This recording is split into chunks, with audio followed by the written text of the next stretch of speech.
This is our world. A warm, comfortable, familiar place. But walk away from the fire and look up. Our thoughts soon leave home. Are we just insignificant specks? Is the universe welcoming or hostile? We could stand here forever, wondering. Or we could turn our back on this beach, leave home, to see the universe, from here to its edge, to discover its wonders, confront its horrors. Beautiful new worlds, malevolent dark forces.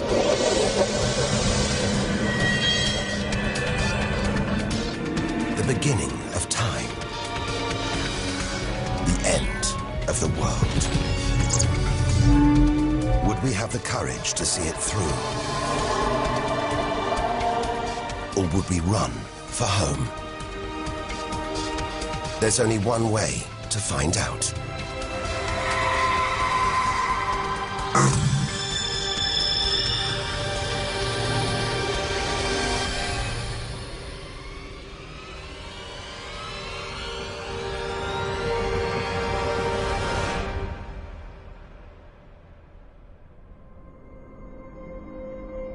The edge of space. Only 100 kilometers up, just an hour's drive from home. Down there, life continues. The traffic keeps moving, stocks go on trading, and Star Trek is still showing. Looks favorable enough at this point that the race should go. The Blue Jays will be without starter Jim Clancy for a couple of weeks. He's having problems this morning. Order! Would the honourable gentleman resume his seat? Mr. Ashdown. But we have to leave all this behind. To dip our toe into the vast dark ocean beyond.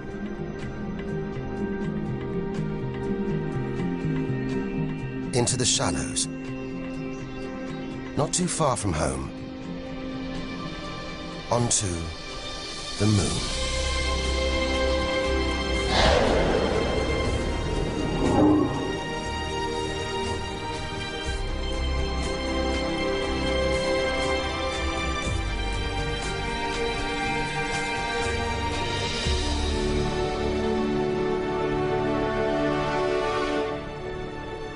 Dozens of astronauts have come this way before us.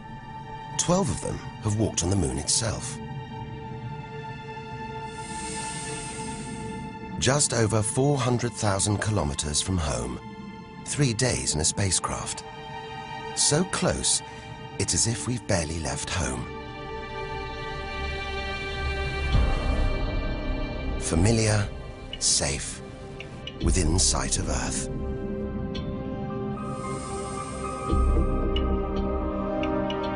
It looks like a deserted battlefield, bombarded by millions of meteoroids and asteroids.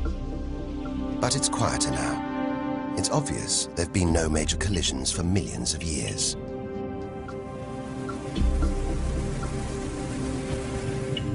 This brings back memories. The Apollo 11 lunar module.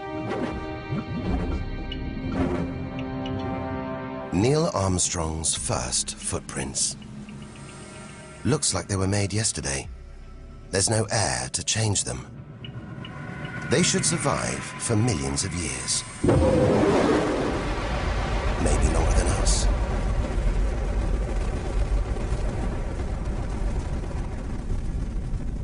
Our time is limited. We need to take our own giant leap. Further than any human has ever traveled.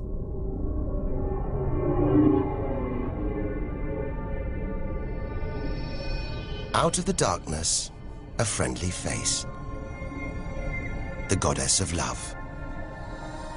Venus. The morning star. The evening star.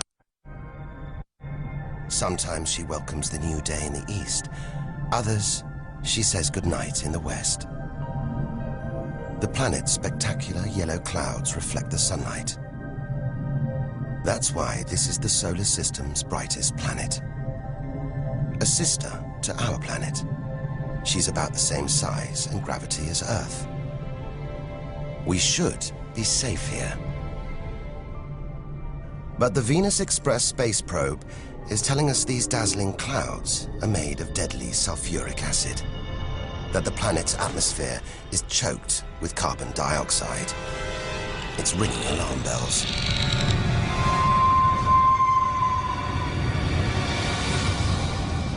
Venus is one angry goddess. The air is noxious, the pressure unbearable, and it's hot, approaching 500 degrees Celsius. Stay too long, and we'd be corroded, suffocated, crushed, and baked.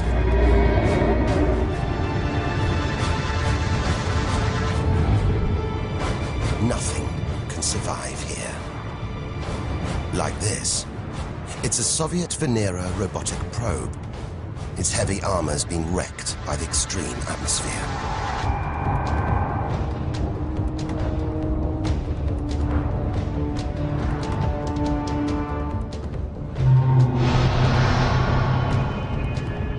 So lovely from Earth, up close, this goddess is hideous.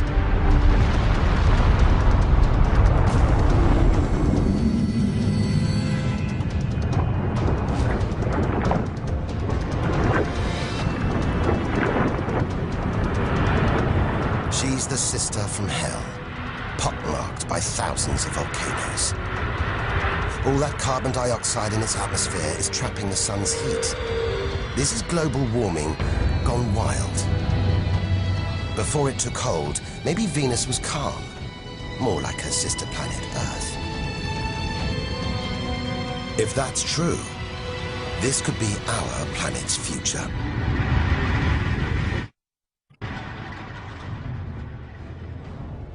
Beginning to think we shouldn't be out here, that we should turn back. But there's something hypnotic about the sun. Like Medusa, too terrible to look at, too powerful to resist, luring us onwards.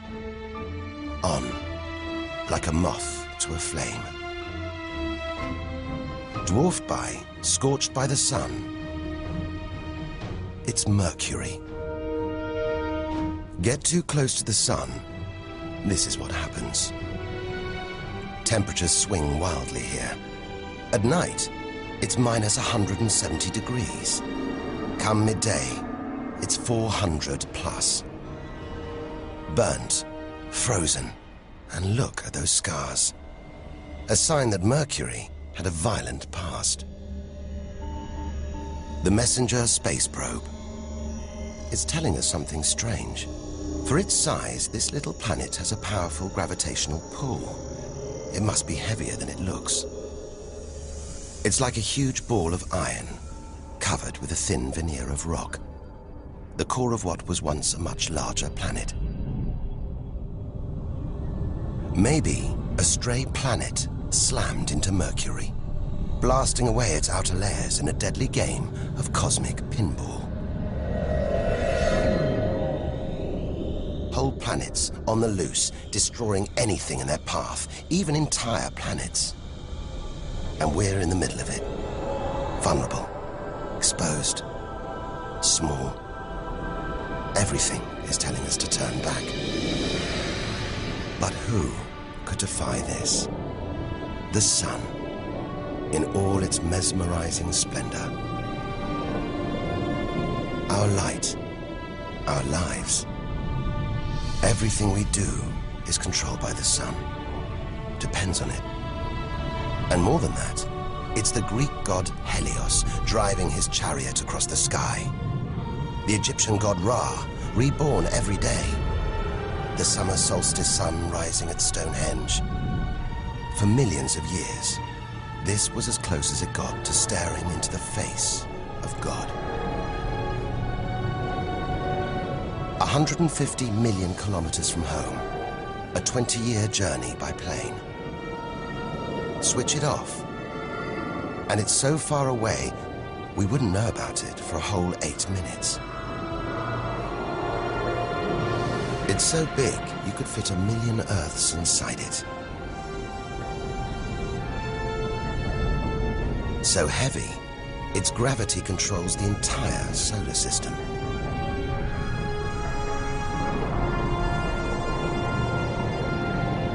But who needs numbers? We've got the real thing. We see it every day, a familiar face in our sky. Up close, it's unrecognizable. A turbulent sea of incandescent gas.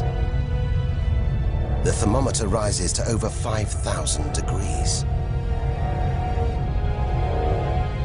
Down in the core, it's got to be tens of millions of degrees.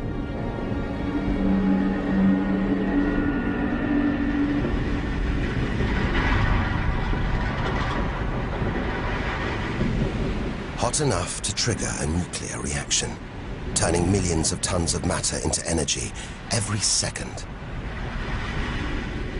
More than all the energy ever made by mankind.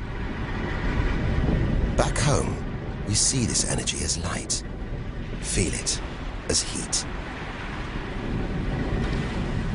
But up close, there's nothing comforting about the sun. It's so full of electrical and magnetic activity, it's bursting out in these huge incandescent gas loops called prominences. Each one releasing more energy than 10 million volcanoes. You could get the Earth through one of these loops and still have tens of thousands of kilometers to spare.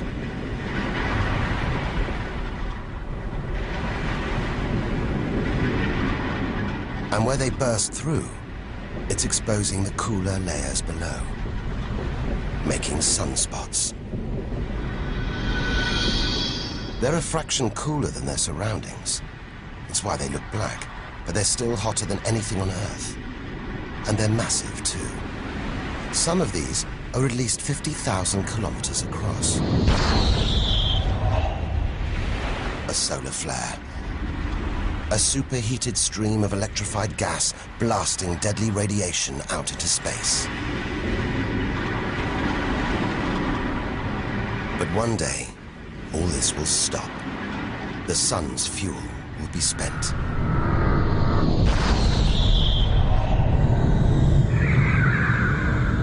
When it dies, that'll be it for the Earth as well. This God creates life and destroys it, demands we keep our distance.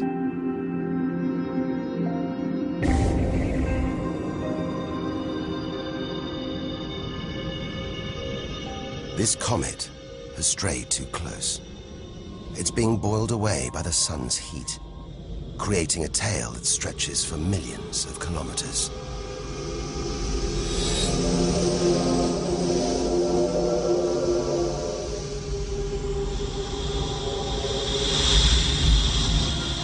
It's freezing in here. There's no doubt where this comet's come from. The icy wastes of deep space. But look at all this steam, the geysers and dust. It's the sun again, melting the comet's frozen heart. A kind of vast, dirty snowball, covered in grimy tar.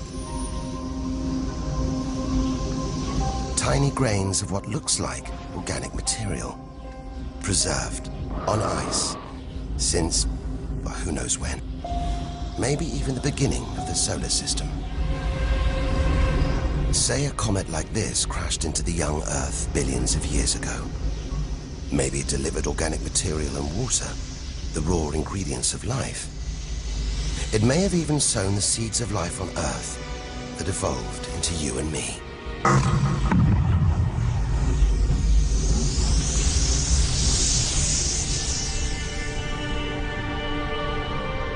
But say it crashed into the Earth now. Think of the dinosaurs, wiped out by a comet or asteroid strike.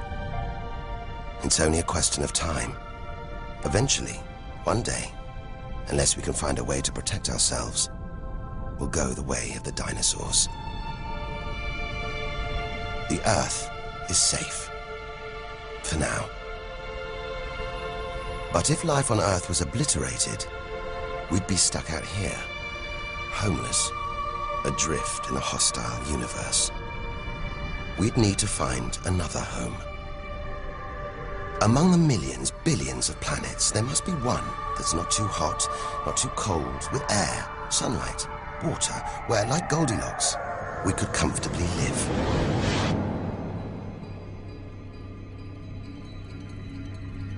The Red Planet.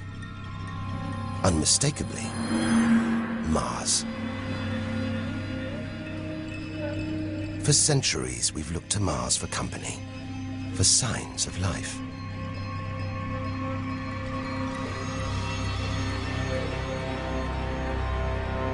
Somewhere down there could be extraterrestrial life. But are we ready to find it? Ready to rewrite the history books, to tear up the science books, to turn our world upside down? What happens next could change everything.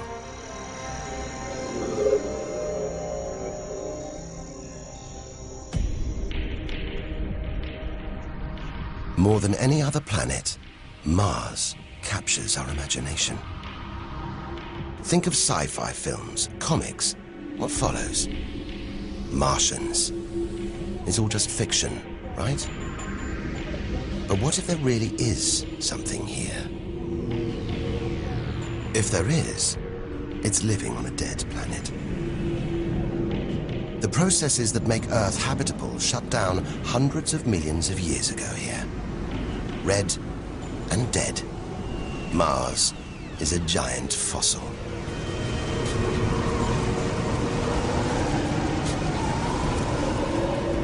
Something's alive. A dust devil. A big one. Bigger than the biggest tornadoes back on Earth. There's wind here. And where there's wind, there's air.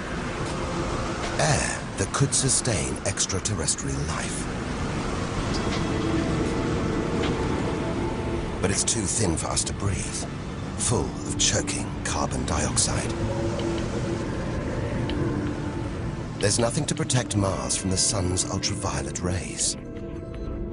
And it's cold. As low as -80 degrees, freezing water in the ground, at the poles, and even in the atmosphere, as snow.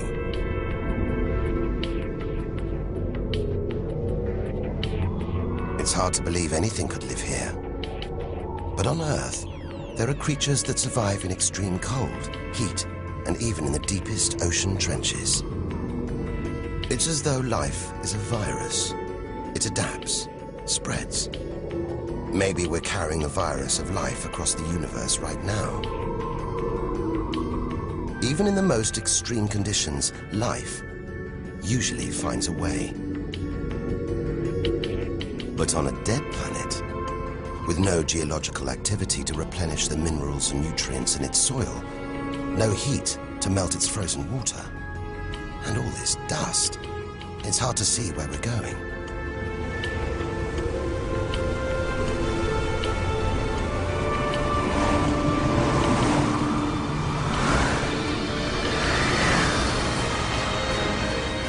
But we can't miss this. Olympus Mons. A vast, ancient volcano. 3 times higher than Everest.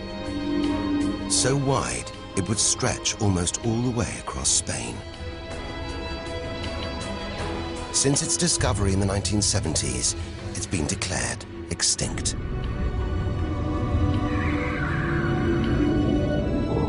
It looks like there's something happening on its slopes.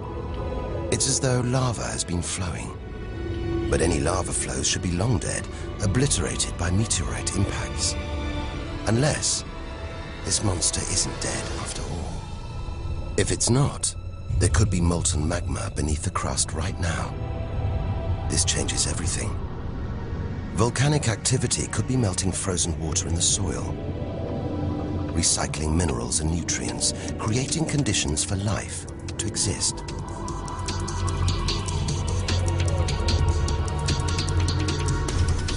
This makes the Grand Canyon look like a crack in the pavement. It goes on and on. So far, it would stretch all the way across North America. But look, signs of activity, erosion, and what looks like dried up riverbeds on the canyon floor. Maybe volcanic activity melted ice in the soil, sending water flowing through this vast canyon. Activity that we now know could still be melting ice, creating water. And where there's water, there could be life. If we can find running water, there's a chance we could find living creatures. Trundling across this desolate landscape, the NASA rover Opportunity. It's finding evidence that these barren plains were once ancient lakes or oceans that could have harbored life.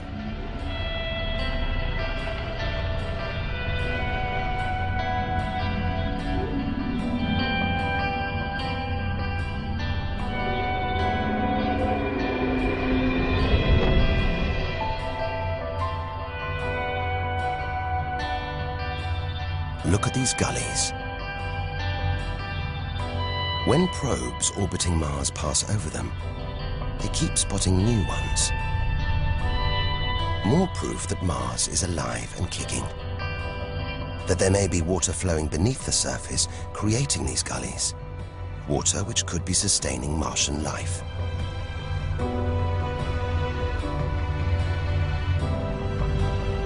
Now all we have to do is find it. Unless we've already found it. Not on Mars, but on Earth. There's one theory that has life starting here before moving to Earth. The idea is that an asteroid impact blasted fragments of Mars, complete with tiny microbes, out into space and onto the young Earth, where they sowed the seeds of life itself. No wonder we find Mars fascinating. It could be our ancestral home. If it's true, it means we're all Martians. The Mars we thought we knew is gone, replaced by this new, active, changing planet. And if we don't know Mars, possibly the solar system's most studied planet, what else don't we know? There must be other secrets out there, waiting to be discovered.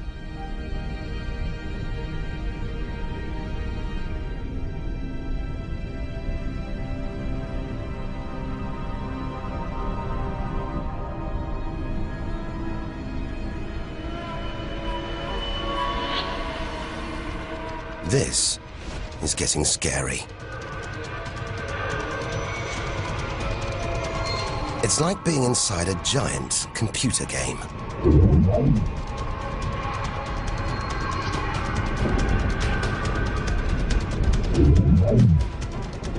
But these are all too real. Asteroids, some of them hundreds of kilometers wide. This one must be about 30 kilometers long. And look, perched on it, a space probe. Can't have been easy parking on an asteroid traveling at 80,000 kilometers an hour. It's a lot of effort to investigate some rubble. Rubble that regularly collides, breaking up and raining down on Earth as meteorites. Magical tokens, supernatural omens, and more than that. Turns out it was rubble like this that came together to make the planets, including our own.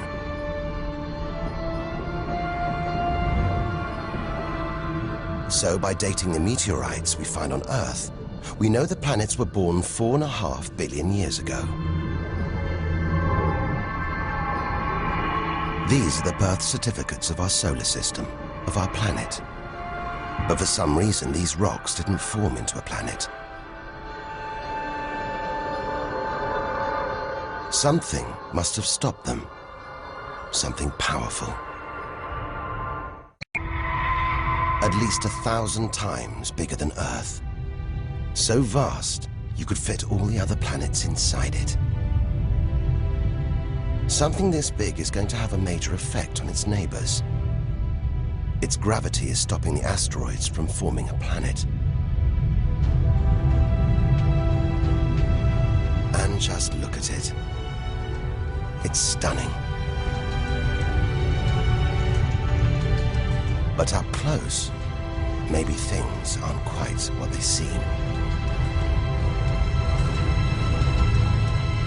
This huge planet is almost all gas. Land here, and we'd sink through its layers, maybe never hitting a solid surface. And Jupiter's good looks, the product of extreme violence. It's spinning at a huge rate, whipping up winds to hundreds of kilometers an hour, contorting the clouds into stripes, eddies, whirlpools. And this, the legendary Great Red Spot. The biggest, most violent storm in the solar system. At least 3 times the size of Earth. It's been raging for over 300 years. All those churning clouds have sparked an electrical storm. Just one bolt is 10,000 times more intense than any at home.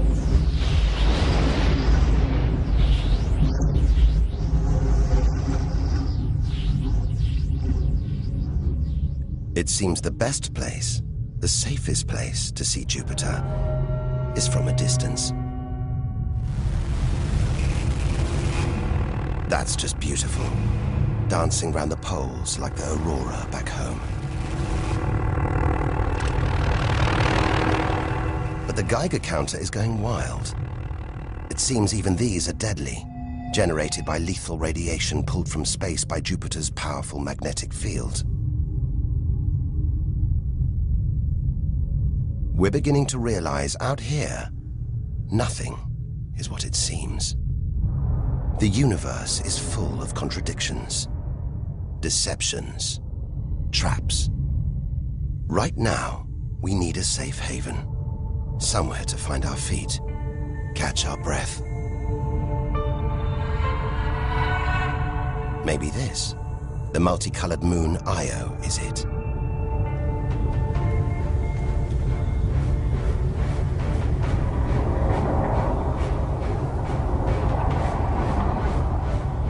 Those pretty colors, a molten rock, sulfur, volcanoes, spewing burning hot ash and sulfur hundreds of kilometers into the air. This is no safe haven. This is the most volatile place we've seen since the sun. Our magical journey to the edge of the universe is turning into a desperate flight. We've got to keep believing, hoping that amidst the dangers, there are wonders waiting to be discovered.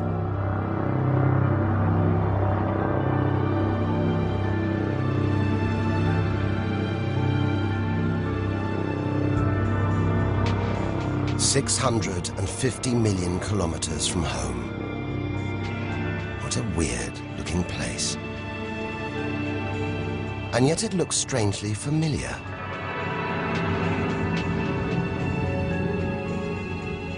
A bit like the Arctic with all that ice, all those ridges and cracks.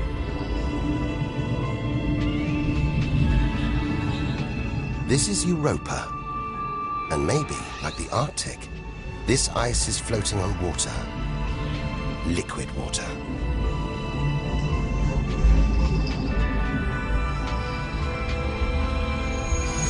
It's an intriguing thought. But we're 800 million kilometers from the sun. Surely Europa is frozen solid.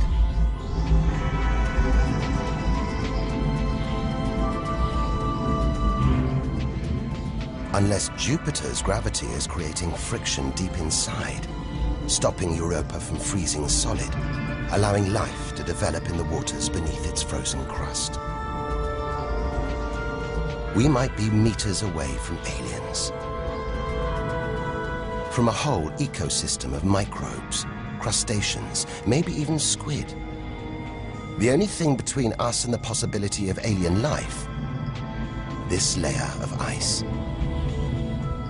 But until we send a spacecraft to drill through the ice, Europa will remain one of the solar system's greatest mysteries.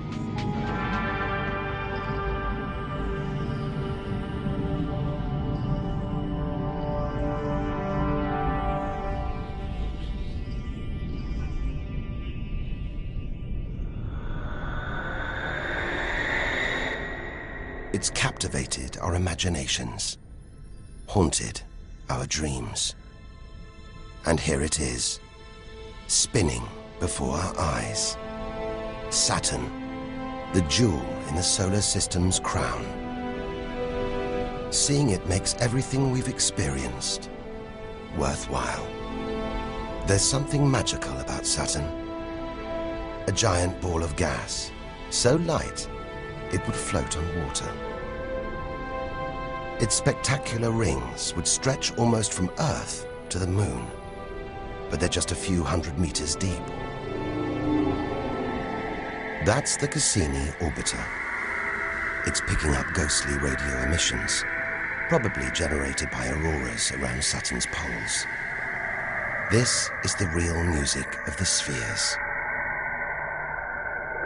And Cassini is telling us these rings are probably all that's left of a moon shattered by Saturn's gravitational pull. Incomparable beauty from total destruction.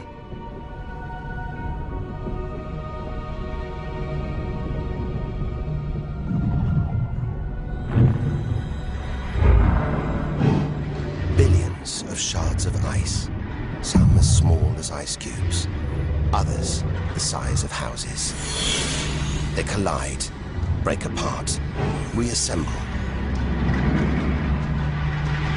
It's like a snapshot of our early solar system, as dust and gas orbited the newly born sun, and gravity worked its magic, pulling the lumps together until from debris like this, our home emerged.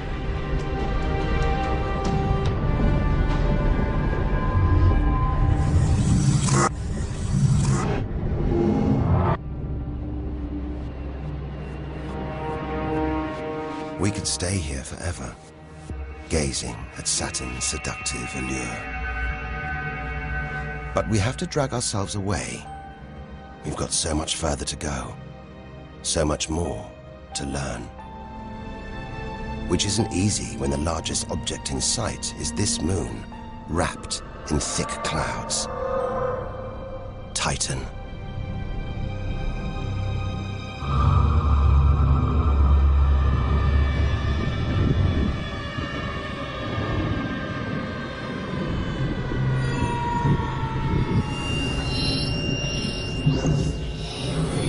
It seems like there's an atmosphere down here.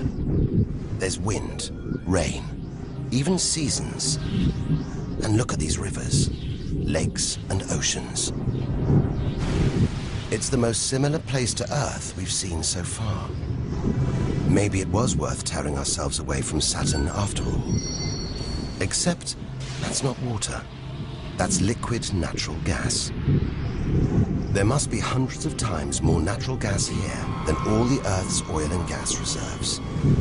If we could get it home, it could power our cities, fuel our cars for thousands of years.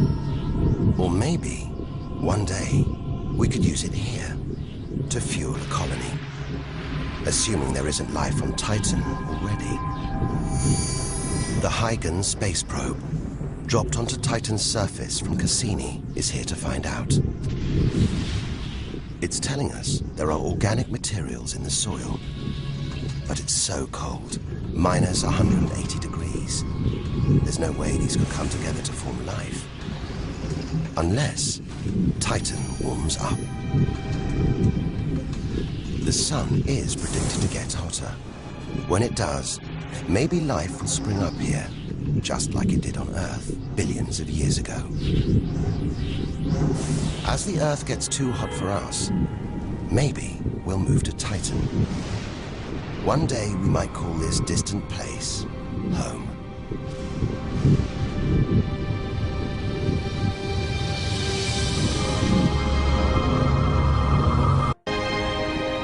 Home. We're at least 1 billion kilometers away now. Beyond this point, we lose visual contact with the Earth. We're standing on a cliff, looking out into the solar system's mysterious outer reaches. If we want to understand the universe, to reach its edge, we have to jump.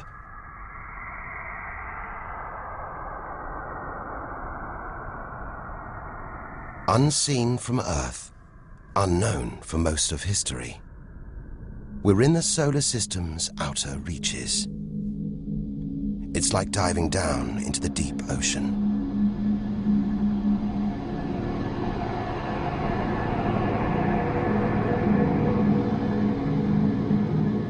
Those rings. It looks like Uranus has been tilted off its axis, toppled over by a stray planet.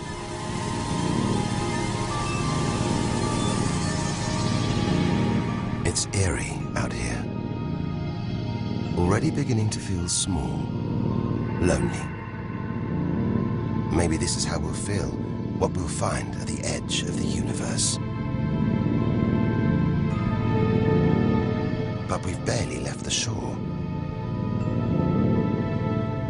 Shrink the Earth down to the size of a pea. We've traveled less than 2 kilometers. But to reach the edge of the solar system, we've got to travel another 20,000 kilometers. Out of the deep, another strange beast.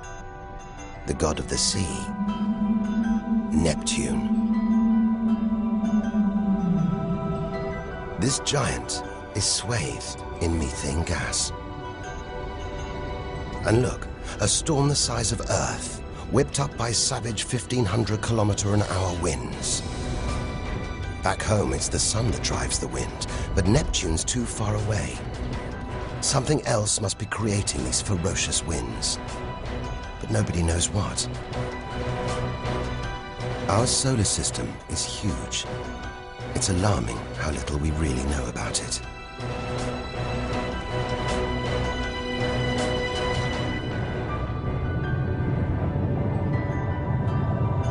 Plunging deeper, something to cling to. After all those balls of gas, a solid moon. Triton. Solid, but not stable. Just look at these geysers, cosmic chimneys pumping out strange soot. And this moon is going round Neptune in the opposite direction to the planet's spin. A cosmic battle of wills that this angry moon is always going to lose. Neptune's massive gravity is pulling on Triton, slowing it down, reeling it in.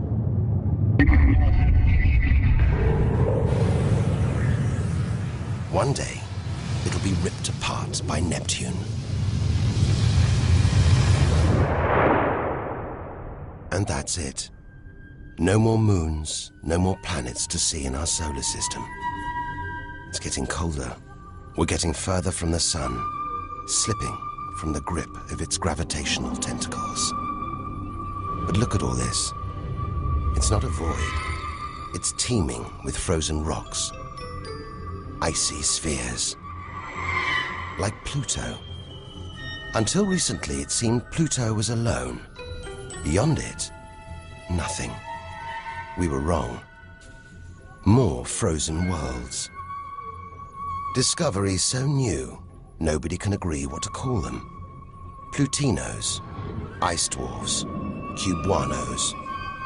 Whatever the name, the implications are the same. Our solar system isn't the neat model we thought it was. Over 13 billion kilometers from home, the most distant thing ever seen to orbit the sun, another small icy world called Sedna. discovered in 2003. Its orbit takes 10,000 years and sends it 130 billion kilometers from the Sun. Hang on. There's something else out here. 16 billion kilometers from home, the space probe Voyager 1. If it wasn't for this bundle of aluminium and antennae, we'd have no images of the giant planets, no clue about their strange moons. It's traveling 20 times faster than a bullet, sending messages home.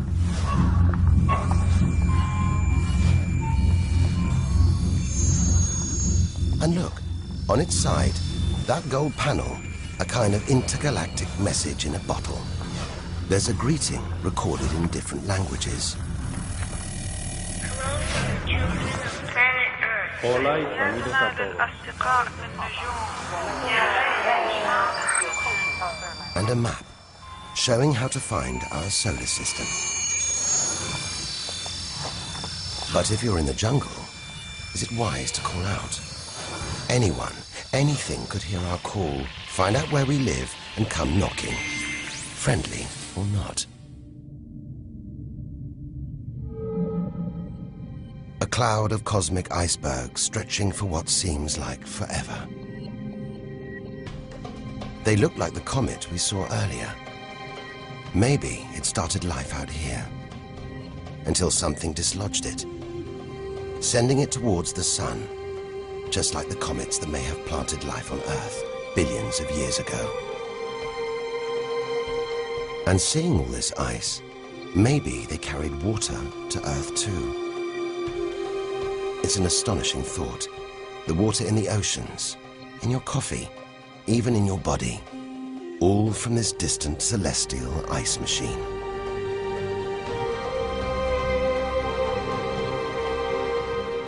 We're 8 million, that's 8 trillion kilometers from home. But in reality, this is only a baby step. Ahead, trillions of kilometers, billions of stars. This is it. Time to stop looking in and start looking out. To step out into the big, wide universe. Into interstellar space.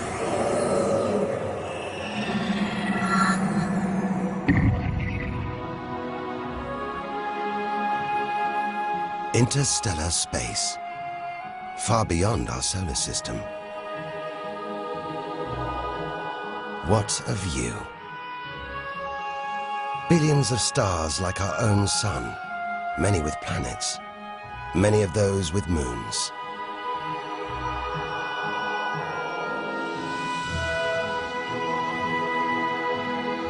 It's hard to know which way to go.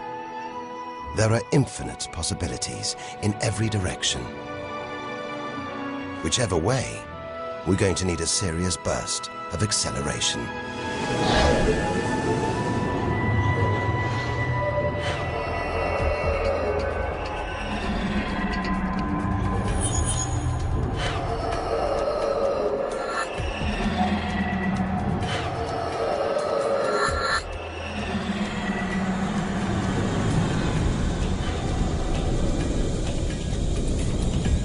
$40 trillion kilometers from home.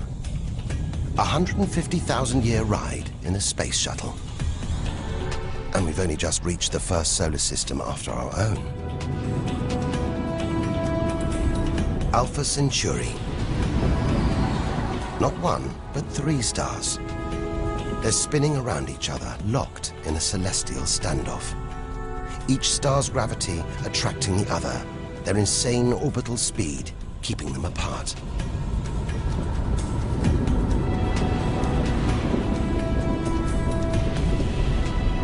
Get between them, and we could be flung into the face of one of these stars.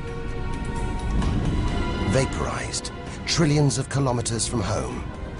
So far, the kilometers are becoming meaningless. We're going to have to talk in light years. A beam of light takes 1 year to travel 10 trillion kilometers. So 40 trillion kilometers is 4 light years from home. It's crazy. Distances so vast, they're almost beyond comprehension.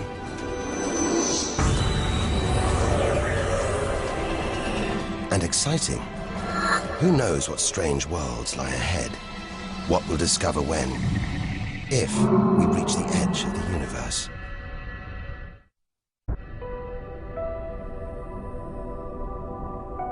"10 light years from Earth, the star Epsilon Eridani.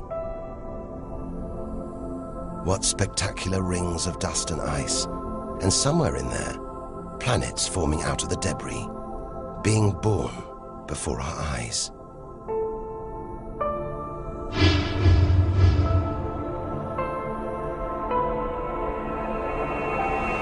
Asteroids and comets everywhere.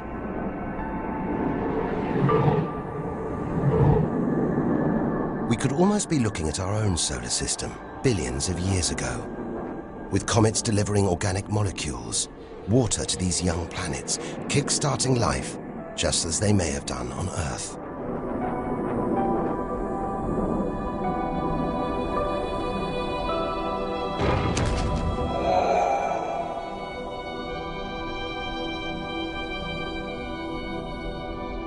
At the center of all this action, a star smaller than our sun.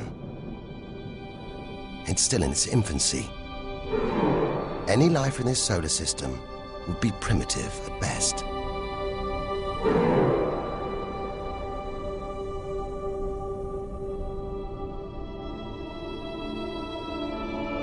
There must be more mature, developed solar systems out here, but finding them is like looking for a needle in a cosmic haystack.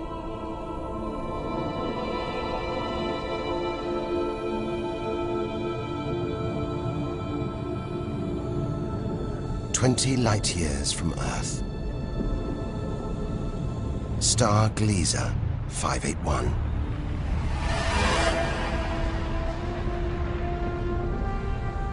It's about the same age as our sun.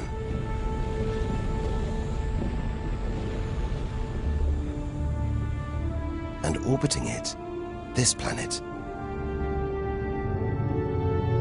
It's just the right distance from its sun. Any closer and water would boil away. Any further and it would freeze. Ideal conditions for life to have evolved.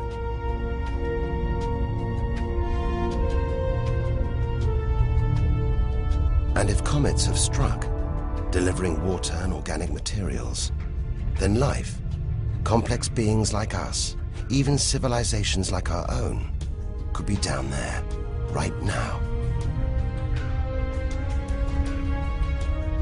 And if there are, even at this distance, they could be tuning into our TV signals, watching shows from 20 years ago. And here's your host, Joe Cochran. But until future generations can find a way of communicating over these vast distances, all we can do is speculate. Us and them, living parallel lives, unaware of each other's existence.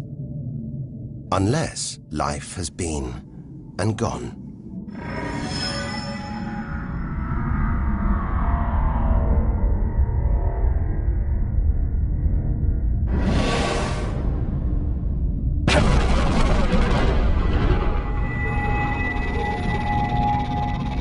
That's the problem with comets. They're creators and destroyers. As the dinosaurs found out the hard way 65 million years ago. This is the needle in the cosmic haystack, the closest we've come to a habitable solar system like our own. But it's a chance encounter. There could be hundreds, millions more solar systems like this out here. Or none at all.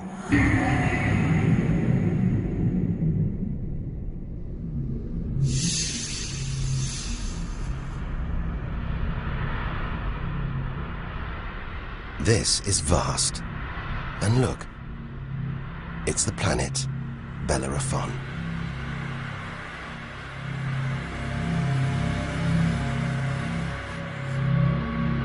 So close to its own sun, it's a miracle it was discovered at all.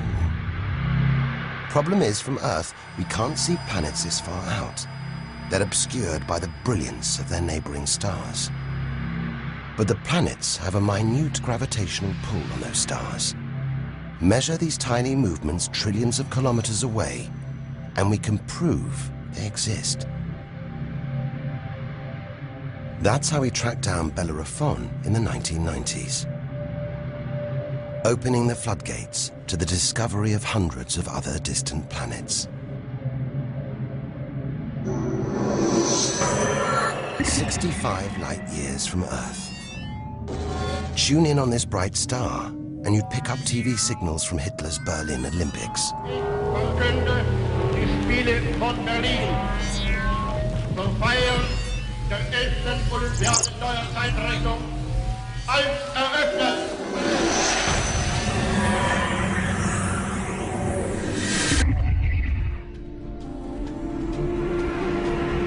Twin stars. It's Algol, the demon star, feared since ancient times on account of its sinister behavior. From Earth, it appears to blink as one star passes in front of the other. Up close, it's even stranger. One star has expanded into the gravitational pull of the other. It's being sucked towards it. Almost 100 light years from home. Listen. One of the first ever radio broadcasts. Just a faint whisper. We'd appreciate it if anyone hearing this broadcast would communicate with us. We are very anxious to know how far the broadcast is reaching. And then silence. From here on out, it's as if Earth never existed. Any aliens living beyond here will have no idea we're there. It feels like a lifetime ago we stood on that beach, looking up at the sky, wondering where and how we fitted in. It's time to appreciate the wonders we're seeing, not just for what they tell us about our own world. It's what they can tell us about the whole universe, its past and its future.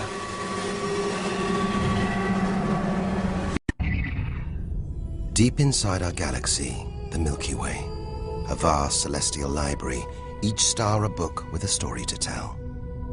It's all here, waiting for us to lift the cover. The Seven Sisters, daughters of the ancient Greek god Atlas, transformed into stars to comfort their father as he held the heavens on his shoulders.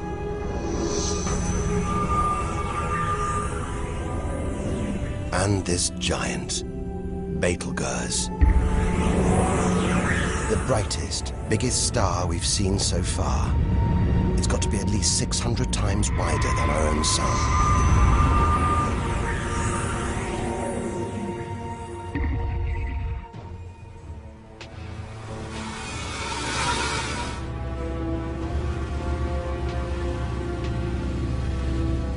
But this, it's not a star. Not a planet. Not like anything we've ever seen.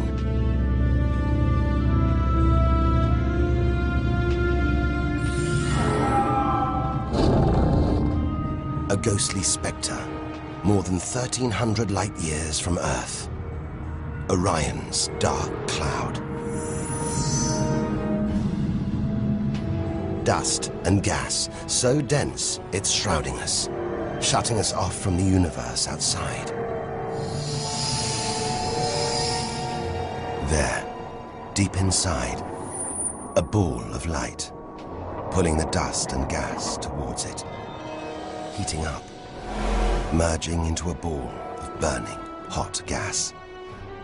Like a star, like our sun, in miniature. It's millions of degrees inside it. So hot, it's beginning to trigger nuclear reactions, the kind that keep our sun shining. Making energy, radiation, light. A star is being born.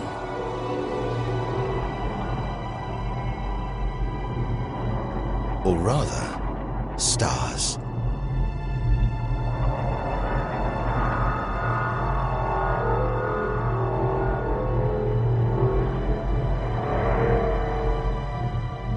Orion's dark cloud is a vast star factory.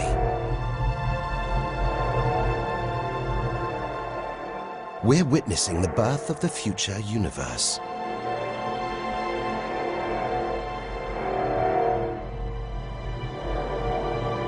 We've come to expect hostile horrors, but we're discovering one of the universe's greatest creative wonders: star birth.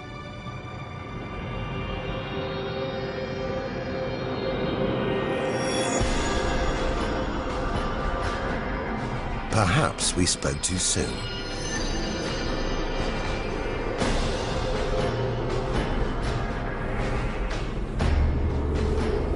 Jets of gas, exploding outwards at 200,000 kilometers an hour,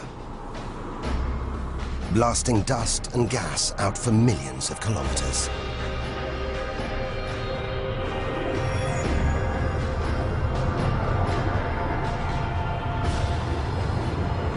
It's unbelievably violent, but look at the results. It's beyond words. Nebula. Vast glowing clouds of gas hanging in space. With no wind out here, they'll take thousands of years to disperse. They seem to be forming a vast stellar sculpture. It makes you realize nature is more than a scientist, an engineer. It's an artist on the grandest of scales. We've seen some strange sights, but this is a masterpiece. A giant horse's head rearing up in space. Stars are born, grow up, and then what? Do they die? Do they slip quietly into the night, or go out with a bang?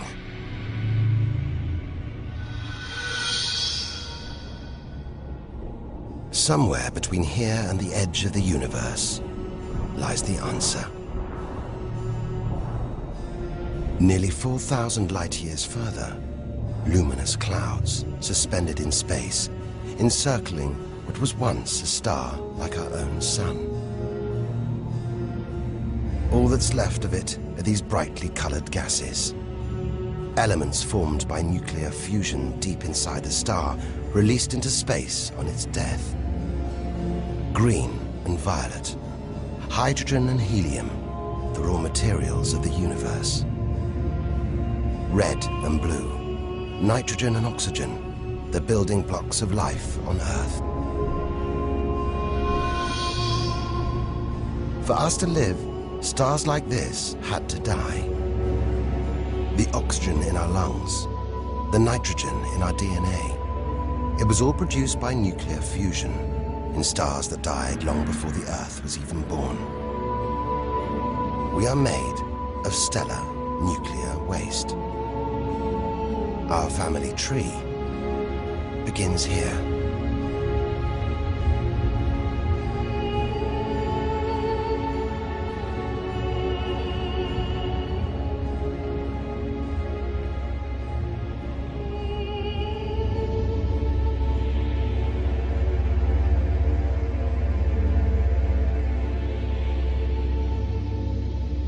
At its heart, the ghost of a star. It's a white dwarf. White, hot, small, but unbelievably dense. In the star's dying moments, its atoms fused and squeezed together, making it so dense that just a teaspoon of this white dwarf would weigh 1 ton.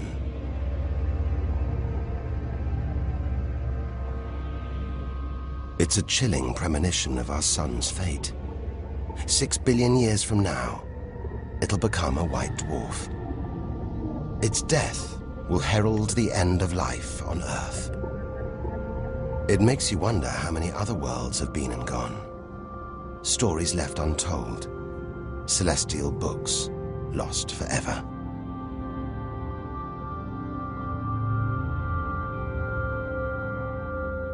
But the greatest story of them all is still to be told. we must go back through time to the very first chapter to tell the story of how the universe began.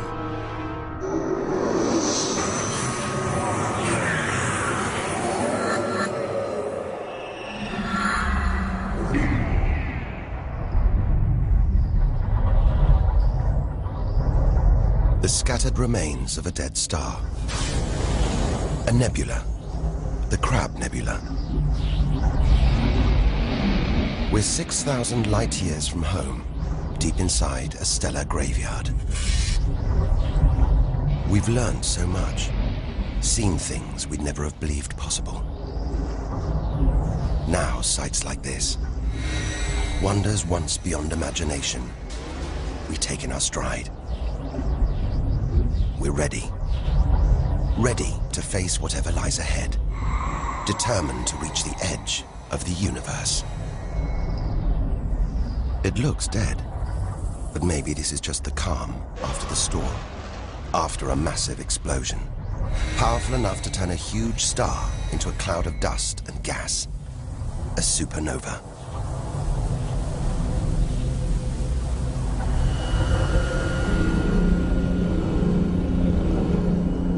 The eye of the storm, a spinning, pulsating star, a pulsar.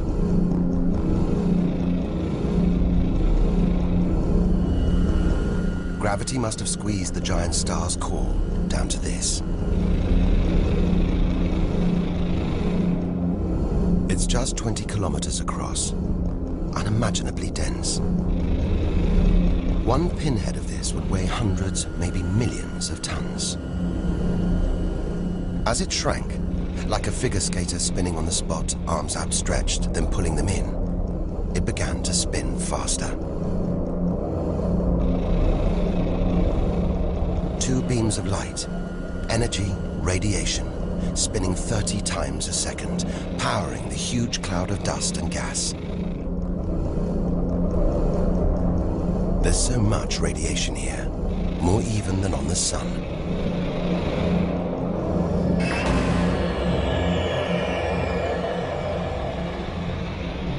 That was easily the deadliest thing we've encountered so far.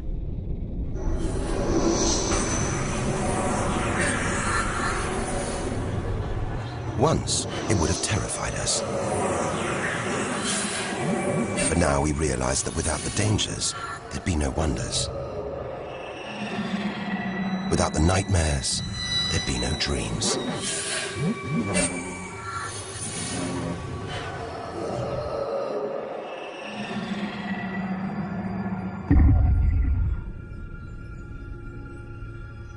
Getting a strange sensation.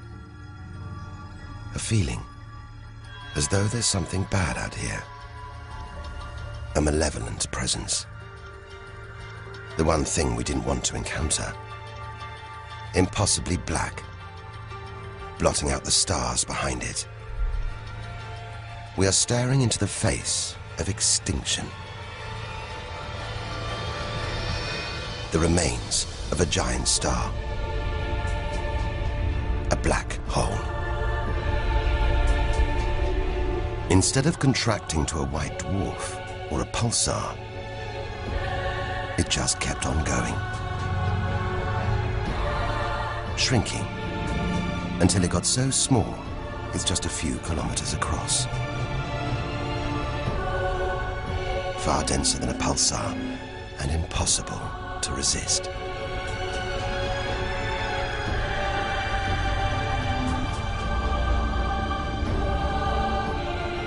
Stray too close, and there's no turning back.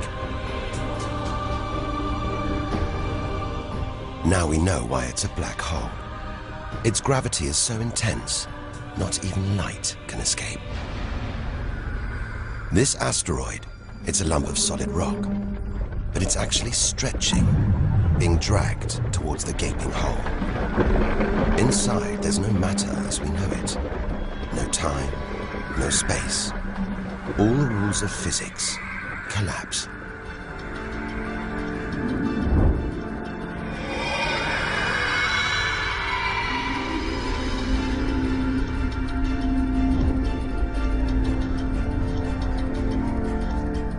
The asteroid is gone. Truth is, nobody really knows where.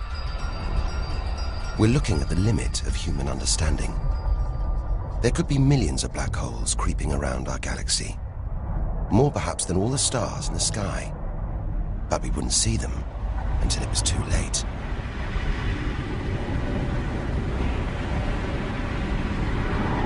Like this star, spiraling, disappearing down an invisible plug hole.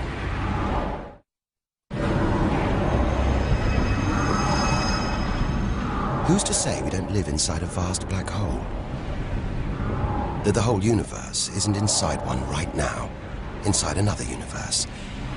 Think about it for too long, and your mind reels.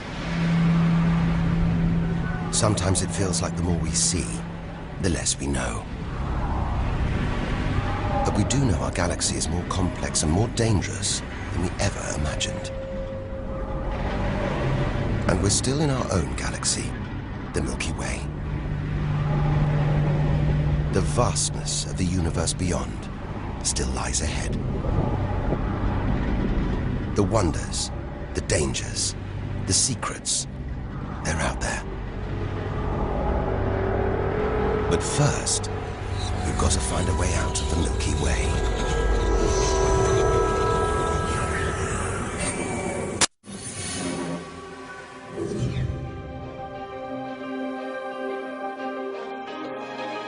7,000 light years from home, still deep inside our own galaxy. It's as though we're in a forest thick with trees, each so beautiful, so fascinating.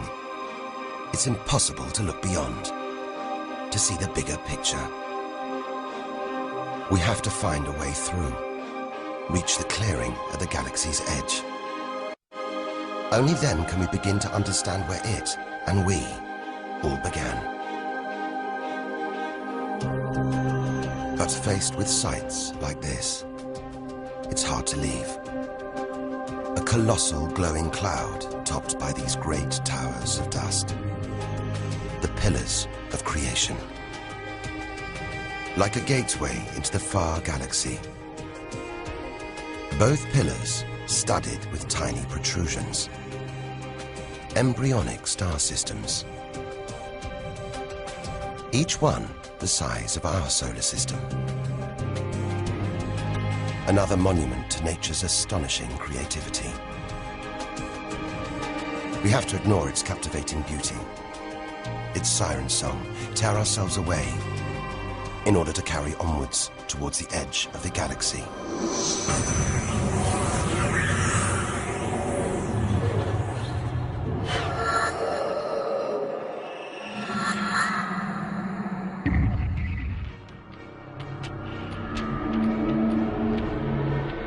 Dazzled by the Milky Way's beauty, we've been blinded to its terrors and strayed into a cosmic minefield.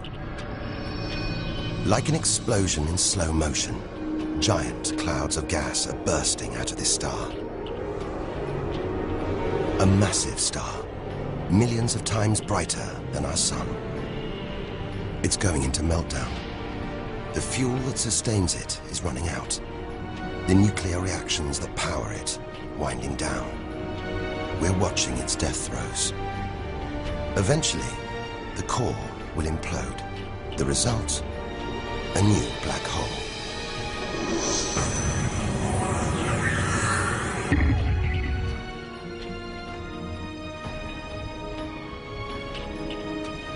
An even bigger, dangerously unstable star. But this one's about to explode. And when a star this big dies, it's 100 times more violent than a supernova. Somehow we've stumbled into the most violent star death imaginable. A hypernova.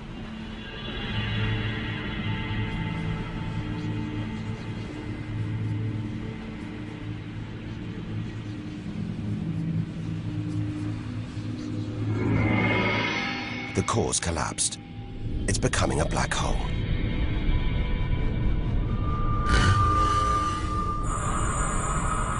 And that's the shockwave, surging through the star, ripping its outer layers into space.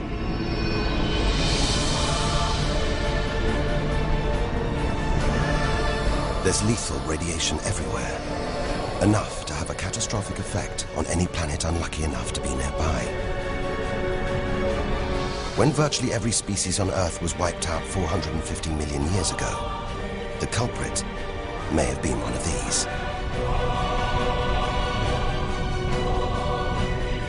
Deadly hypernovas, frozen comets, scorched planets, white dwarfs, red giants, Earth. Tiny drops in a vast pool of white light. Our home galaxy, the Milky Way. We wanted to know where we fit in. Here's our answer.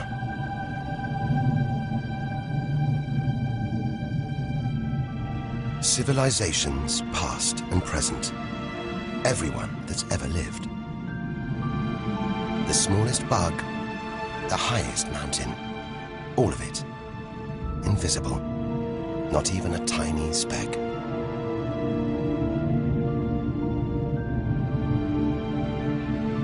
Our home is a minor planet of an insignificant star.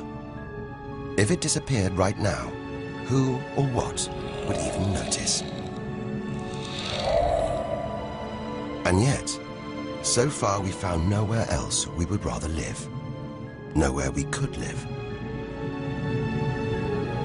It's only now, far from home, that we're beginning to truly appreciate it.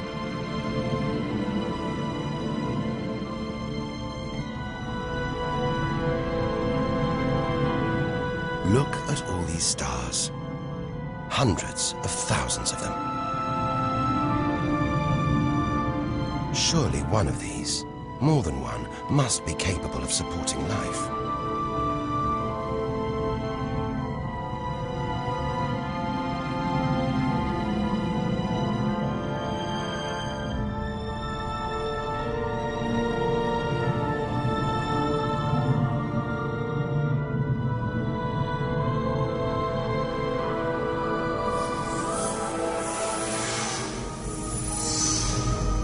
Maybe here, in this swarm of stars, the Great Cluster. Back in the 1970s, astronomers sent a message in this direction, detailing the structure of our DNA and our solar system's location. But it's so far from home, the message won't arrive for at least another 25,000 years. We haven't found alien life yet. But neither have we found any reason to believe it isn't out here, somewhere. There's an equation, devised to estimate the number of other advanced civilizations. Crunch the numbers, and the result is shocking. There could be millions of civilizations, just in our own galaxy.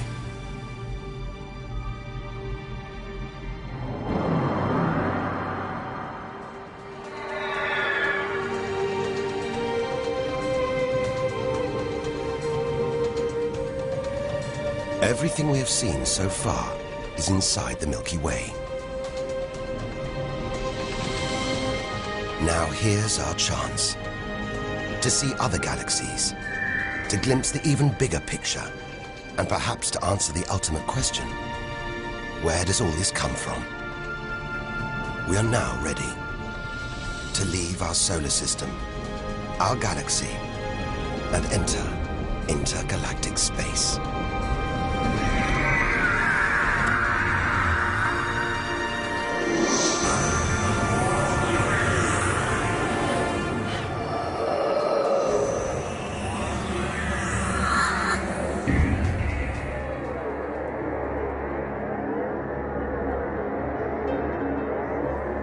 Beyond the Milky Way, through the vast expanse between galaxies, against all the odds, we've made it to intergalactic space.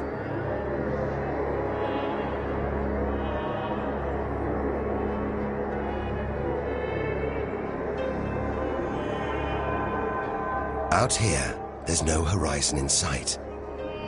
Even the closest galaxies are millions of light years away. The remains of galaxies ripped apart by the Milky Way's huge gravitational pull. Scattered through, nothing.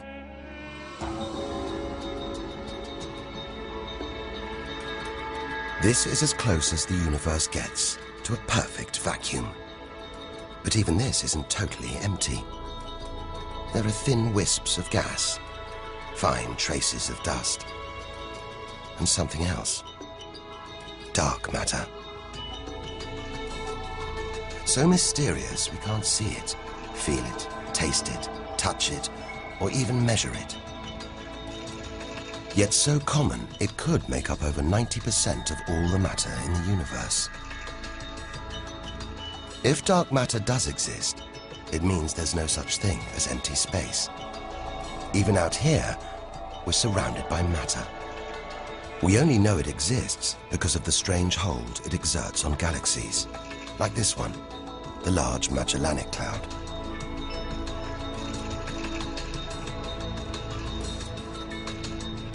More than 6 billion years into today's fastest spacecraft, 160,000 light years from the Milky Way, at the edge of its gravitational reach. This galaxy should spin off into space, but something is holding it here. Something invisible, powerful, dark matter. Stars, clusters of stars, nebulae. It's a vast astronomical treasure house.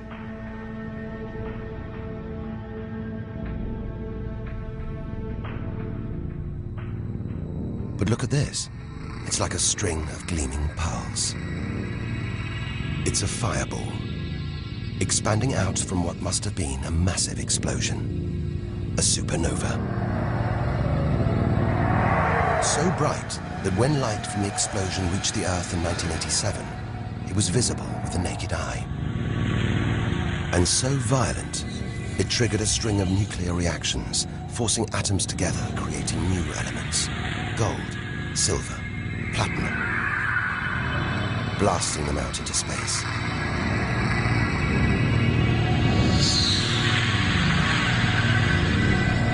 The gold in the ring on your finger was forged in a massive supernova like this, trillions of kilometers away, billions of years ago.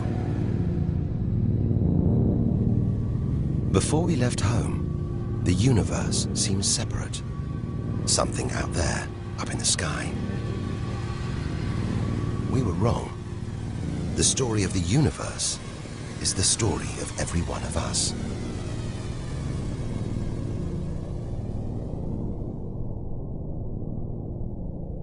It's comforting to remember as we venture through this abyss. Further and further. Faster and faster.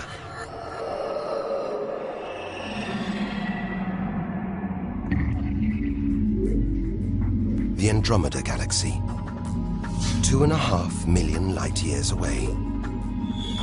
It's moving through space at nearly 1 million kilometers an hour.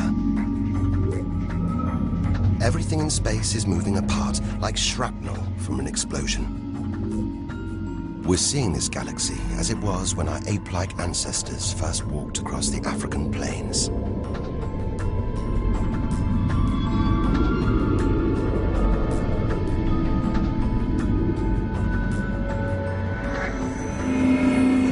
We go further through space and further back in time. This doesn't look right. A whole galaxy exploding. The only thing large enough to cause an explosion on this scale has to be another galaxy. It looks like the end of the world, but we've seen enough to know things are never that simple. This galaxy won't die. It'll be reborn. A new shape, perhaps even new stars. As dust and gas collide, creating friction, shockwaves, triggering the birth of stars.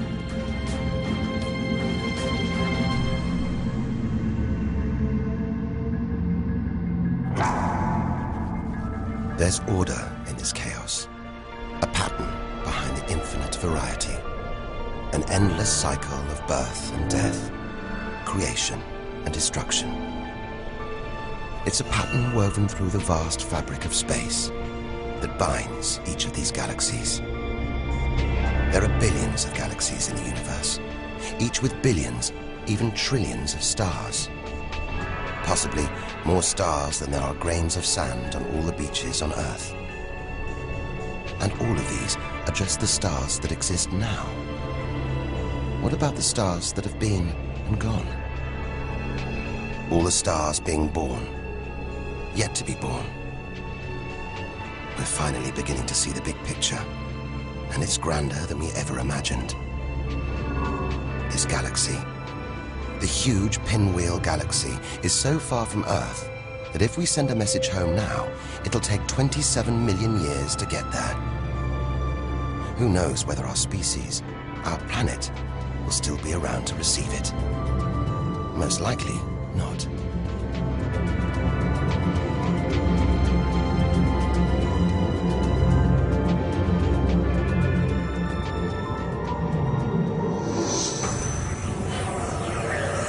We travel on, back through time.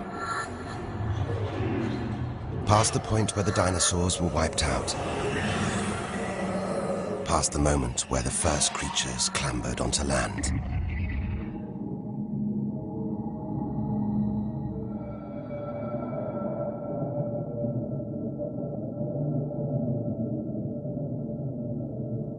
"2 billion light years from home. Closing in on the edge of the universe, going back to the beginning of time. This isn't a galaxy. It's brighter than hundreds of galaxies put together. A blinding beam of energy bursting out for trillions of kilometers. Something this big, this bright, must be incredibly powerful. Experience tells us, out here, power equals danger. It looks like a quasar, the deadliest thing in the universe. If it is, then our journey could be over, just as the end is almost in sight.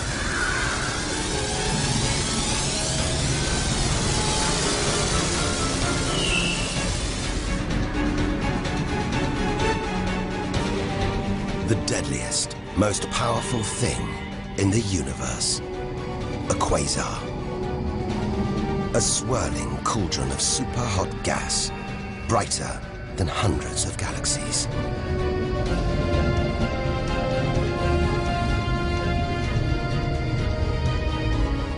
The source of this awesome power lies deep inside the heart of the beast.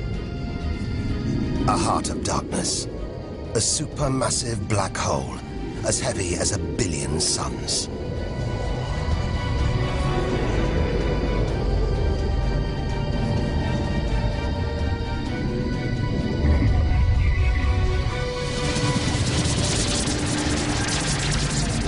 It's ripping apart whole stars, sucking their gases into the quasar, devouring them, until they're nothing, lost forever from the visible universe.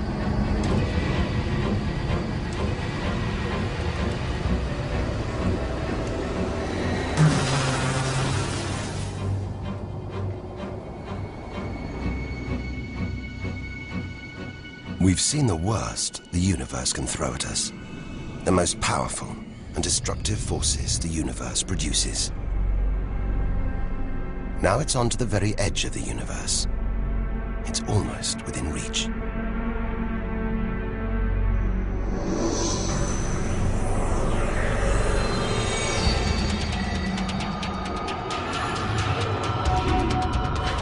We'll need to go further, go faster if we're to cross the final reaches of the known universe.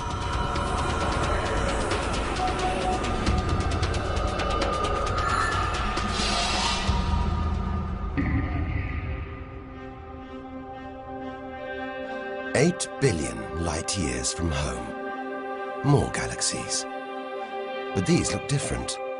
Ragged, small, close together.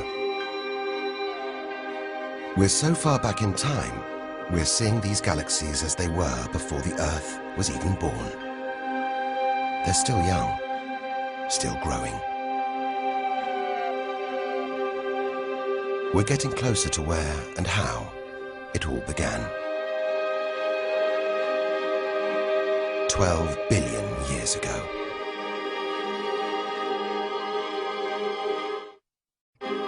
Look at the galaxies now. They're more like primitive plankton floating in a vast, dark ocean.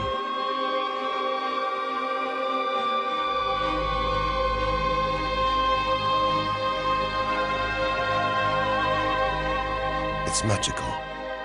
Clouds of dust and gas, dancing, forming a shape, merging to make embryonic galaxies. This is how our own galaxy was born.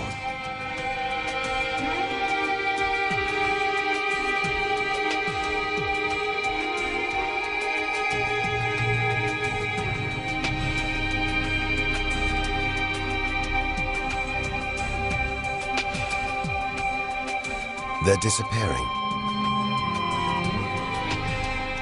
We've gone back before the stars were born. Into a cosmic dark age. And before that, light. The afterglow from a massive explosion. The explosion which created the known universe.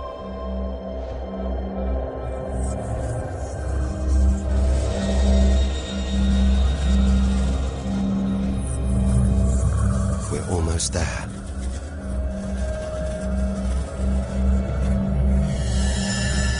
This is it. We've made it. The edge of the universe. 130 billion trillion kilometers from home. 13.5 billion years ago.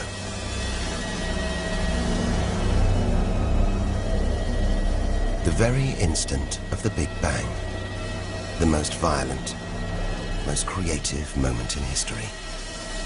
Everything that's ever happened follows from this moment.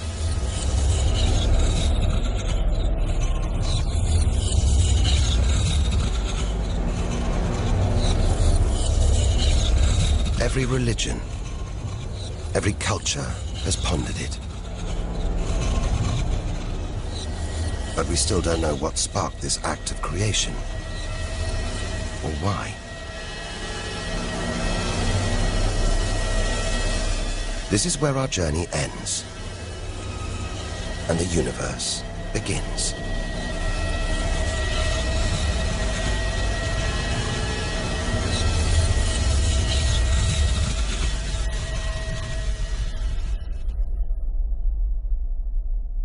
An infinitely hot, small, dense point erupts.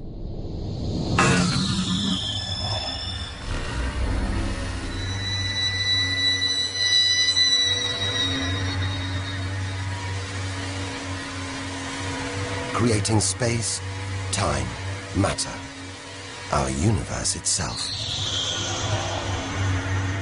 First, it's the size of a subatomic particle. The tiniest fraction of a second later, it's big enough to hold in the palm of your hand. Moments later, it's the size of the Earth.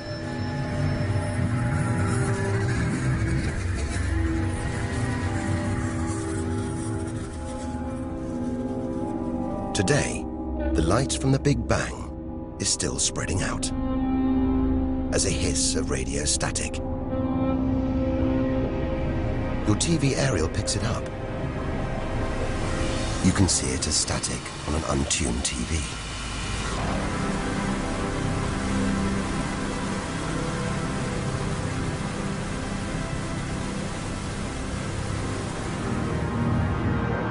We go on, forwards through time, riding the blast wave. All the things we've seen on our journey are sparks flying out from the Big Bang. Galaxies, stars, planets, all just debris.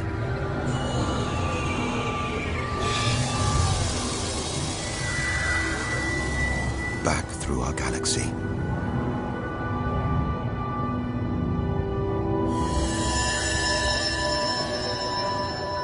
Our solar system. Until we reach another cooling cinder, swirling in the afterglow of the Big Bang. The Earth.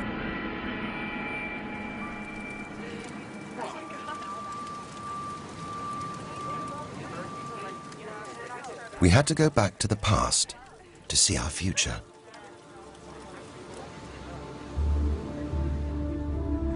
Three billion years from now, the vast Andromeda galaxy smashes into our own. A new galaxy is born. The sun and planets survive, but they've been thrown into a huge looping orbit around the new galaxy. The sun is becoming a red giant, swallowing up Mercury and Venus, scorching our planet's surface, destroying all life on Earth.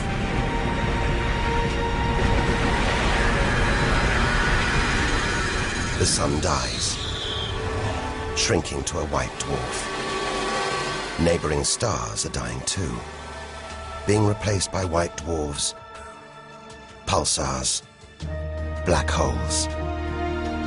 The lights are going down on the galaxy.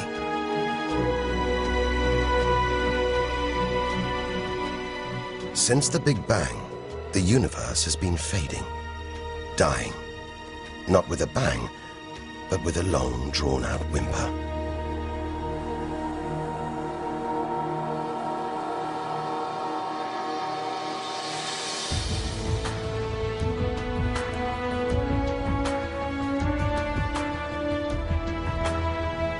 But there could be a way out, an escape route from our dying universe.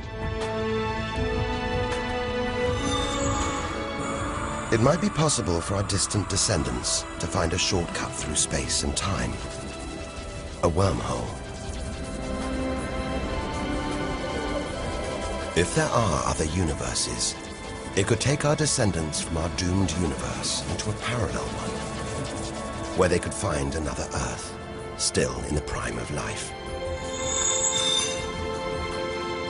If they're lucky enough, they will live on in a new universe, a new home.